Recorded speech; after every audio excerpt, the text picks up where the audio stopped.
Hello दोस्तों, last class में हमने पढ़ा था क्वाड्रेटिक पॉलिनोमियल। ऐसा पॉलिनोमियल जिसमें हाईएस्ट डिग्री यानी x की मैक्सिमम पावर 2 हो तो उसे हम क्वाड्रेटिक पॉलिनोमियल कहते थे। और अगर हम इसी को ज़ीरो के इक्वल कर देते हैं तो हम क्वाड्रेटिक इक्वेशन कहते हैं। जैसे कि इसका स्टैंडर्ड फॉर्म है ax² + bx + c = 0। तो हम अगर इक्वेशन क्वाड्रेटिक इक्वेशन को डिफाइन करें तो क्या कह सकते हैं, an equation of the form ax² + bx + c = 0 where a b c are real numbers not equal to 0, a जो है not equal to 0 is called quadratic equation. तो हम उसे क्या कहेंगे, क्वाड्रेटिक इक्वेशन कहेंगे। मुख्य रूप से अगर हम बात करें तो क्वाड्रेटिक इक्वेशन यानी द्विघात समीकरण को अगर हम कहें तो इसमें इसकी पहचान क्या है, इसमें x की पावर यानी वेरिएबल की पावर मैक्सिमम पावर कितनी होती है, 2 होती है। अब सेकंड थिंग आती है इसमें रूट ऑफ क्वाड्रेटिक इक्वेशन। तो रूट क्या होता है, जैसे एग्जांपल के लिए दिया, देखिए 2x² - 5x - 3 = 0, ये एक क्वाड्रेटिक इक्वेशन है। लास्ट में कॉर्नर में आपके एग्जांपल लिखा है 2x² - 5x + 3, ये क्वाड्रेटिक इक्वेशन है। अब क्वाड्रेटिक इक्वेशन में x जो वेरिएबल है, बाकी तो 2x² के बगल में जो कोफिशिएंट है, x के बगल में 5 कोफिशिएंट है -5, लेकिन x जो वैल्यू है अगर हम उसमें जो वैल्यू रखें यानी x की कौन सी वैल्यू पर LHS और RHS दोनों आपस में बराबर हो जाएंगे, यानी 2x² - 5x - 3 0 के इक्वल हो जाएगा, ऐसा कौन सा नंबर रखें तो वो नंबर क्या हो जाता है, सॉल्यूशन ऑफ इक्वेशन होता है। तो अगर हम इस इक्वेशन की बात करें 2x² - 5x - 3 = 0 में, जरा LHS में आप जो है देखिए, LHS में आप देखिए x = 3 रख करके क्या 0 आ रहा है, तो हाँ आपका आंसर 0 आ रहा है। इसका मतलब LHS में x = 3 रखने पर 0 आ रहा है, जो कि RHS के 0 के बराबर है, यानी x = 3 क्या हो गया, सॉल्यूशन ऑफ इक्वेशन हो गया। तो अगर x = 3 सॉल्यूशन ऑफ इक्वेशन हो गया तो हम इसी को रूट कह देते हैं, root of equation, root of quadratic equation. यानी हम कह सकते हैं अगर हम अल्फ़ा माने 3 की जगह कोई नंबर हो, अल्फ़ा हो, तो alpha is a root of quadratic equation, then we can say, तो हम कह सकते हैं कि x = अल्फ़ा यानी x = जो 3 हमने माना था, x = alpha satisfy the equation को सेटिस्फाई करेगा। It means it is a solution of equation.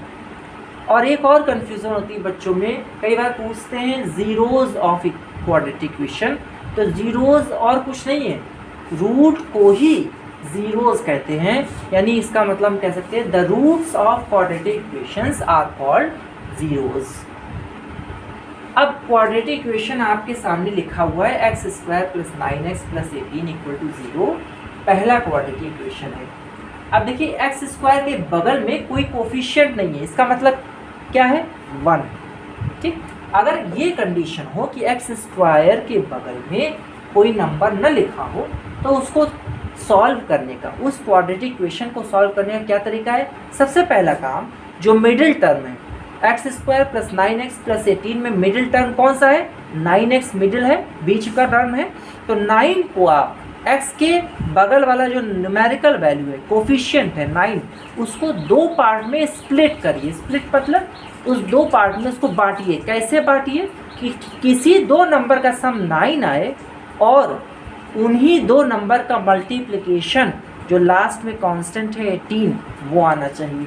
यानी कहने का मतलब ये है कि ऐसे 2 नंबर आप सोचिए जिनका सम क्या होना चाहिए, जिनका सम 9 हो और उनका मल्टीप्लिकेशन, उन्हीं 2 नंबर का मल्टीप्लिकेशन 18 आए, तो हम मानते हैं 6 + 3। अगर देखिए 6 + 3 करने पे 9 आ रहा है, 6 + 3 करने पे 9 आ रहा है, और 6 × 3 करने पे 18 आ रहा है जो कि कांस्टेंट है, तो ये भी मिल रहा है और 9 भी मिल रहा है। इसका मतलब ये हुआ कि 6 और 3 हमारा जो नंबर है, जो हमने सोचा है, वो हमारा परफेक्ट नंबर है। तो हम इसी के बिहाफ पर, 6 और 3 के बिहाफ पर 9x को क्या कर देंगे, स्प्लिट कर देंगे। स्प्लिट मतलब 2 भाग में बांट देंगे। तो एक्स स्क्वायर ऐसे ही 9x को लिखा हमने 6x प्लस 3x और प्लस 18 ऐसे ही। अब आगे सॉल्व करेंगे तो देखिए एक्स स्क्वायर और 6x में क्या कॉमन हो रहा है, क्या कॉमन हो रहा है, x कॉमन हो रहा है, एक x बाहर निकाल दिया, बचा क्या अंदर, x प्लस 6 बचा। 3x प्लस 18 में बताइए क्या कॉमन हो रहा है, 3 कॉमन हो रहा है, 3 बाहर निकाला, यहाँ x बचा और ये 3 6 यहाँ से 3 बाहर निकालेंगे तो क्या बचेगा, 3 6 18 होता है तो 6 बचेगा यहाँ पे। तो यहाँ से हमने 3 कॉमन किया, 3 बाहर, x प्लस 6। अब देखिए ये ब्रैकेट में और ये ब्रैकेट, दो नंबर सेम है ना, x प्लस 6 यहाँ पर भी, x प्लस 6 यहाँ पर भी, इन दोनों को एक जगह लिख देंगे, यहाँ x प्लस 3 और बाहर वाला x और प्लस 3 जो है ये x प्लस 6, ये दोनों में कॉमन है, बाहर एक जगह लिख दिया और x प्लस 3 ये है, इन दोनों को एक साथ करके यहाँ, ये हो गया सॉल्यूशन। अब जब हम इनको 0 के इक्वल करते हैं, x प्लस 6 इक्वल टू 0, तो x इक्वल टू माइनस 6 आता है, x प्लस 3 इक्वल टू 0 करते हैं तो x इक्वल टू माइनस 3 आता है। यही माइनस 6 और माइनस 3 क्या है, इक्वेशन के रूट्स कहलाते हैं, रूट्स ऑफ इक्वेशन। ठीक, ये पहली टर्म हो गया, पहला कंडीशन हो गया जब एक्स स्क्वायर के बगल में कोई नंबर न लिखा हो। लेकिन एक्स स्क्वायर के बगल में अगर कोई नंबर लिखा है, सेकेंड एग्जांपल आप देखिए, एक्स स्क्वायर के बगल में 6 लिखा हुआ है, तो ऐसे कंडीशन में सबसे पहला काम हम क्या करते हैं, इस 6 का इस 3 में क्या करते हैं, मल्टीप्लाई करते हैं।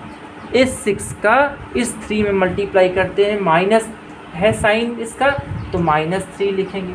6 इंटू माइनस 3 किया, कितना है, माइनस 18 आया।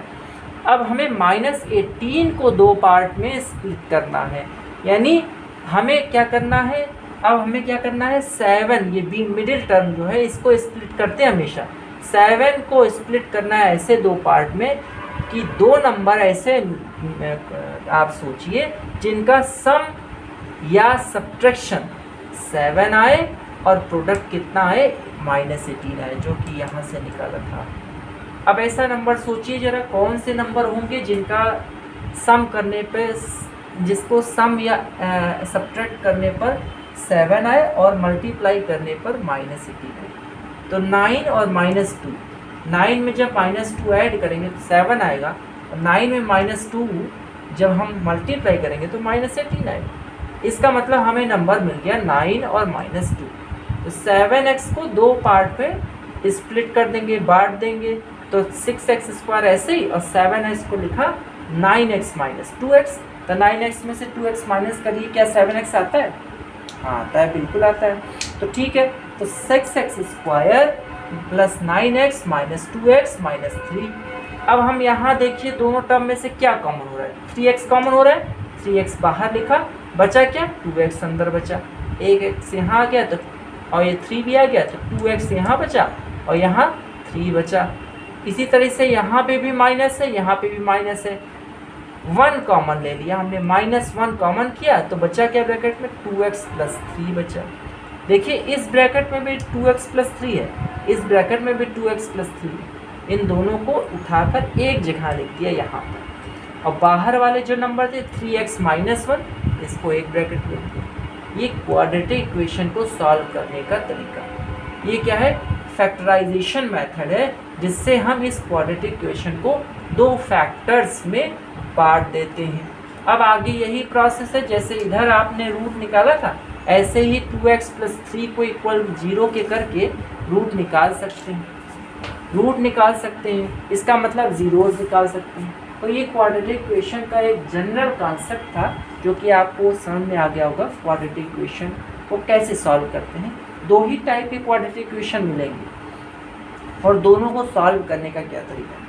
अब अगर आप इसको बहुत अच्छे से इसमें परफेक्शन ले आना चाहते हैं तो इस टाइप के बहुत ढेर सारे क्वेश्चन लगाइए और अपने दिमाग का प्रयोग करिए कि हम वो स्प्लिटिंग में ही आपको सोचना है कि ऐसे कौन से 2 नंबर लें जिनका सब्ट्रैक्शन या एडिशन करने पे मिडिल टर्म मिले और मल्टीप्लाई करने पे कांस्टेंट टर्म जो है वो हमें मिले। तो यहाँ पे आप थोड़ा सा प्रैक्टिस करेंगे, बहुत जल्दी आपका इम्प्रूवमेंट हो जाएगा और आपको क्वाड्रेटिक इक्वेशन सॉल्व करने में मज़ा आ जाएगा। कि अगर आपको ये वीडियो इन्फॉर्मेटिव लगती है तो इसको शेयर एंड लाइक करिए। Thank you.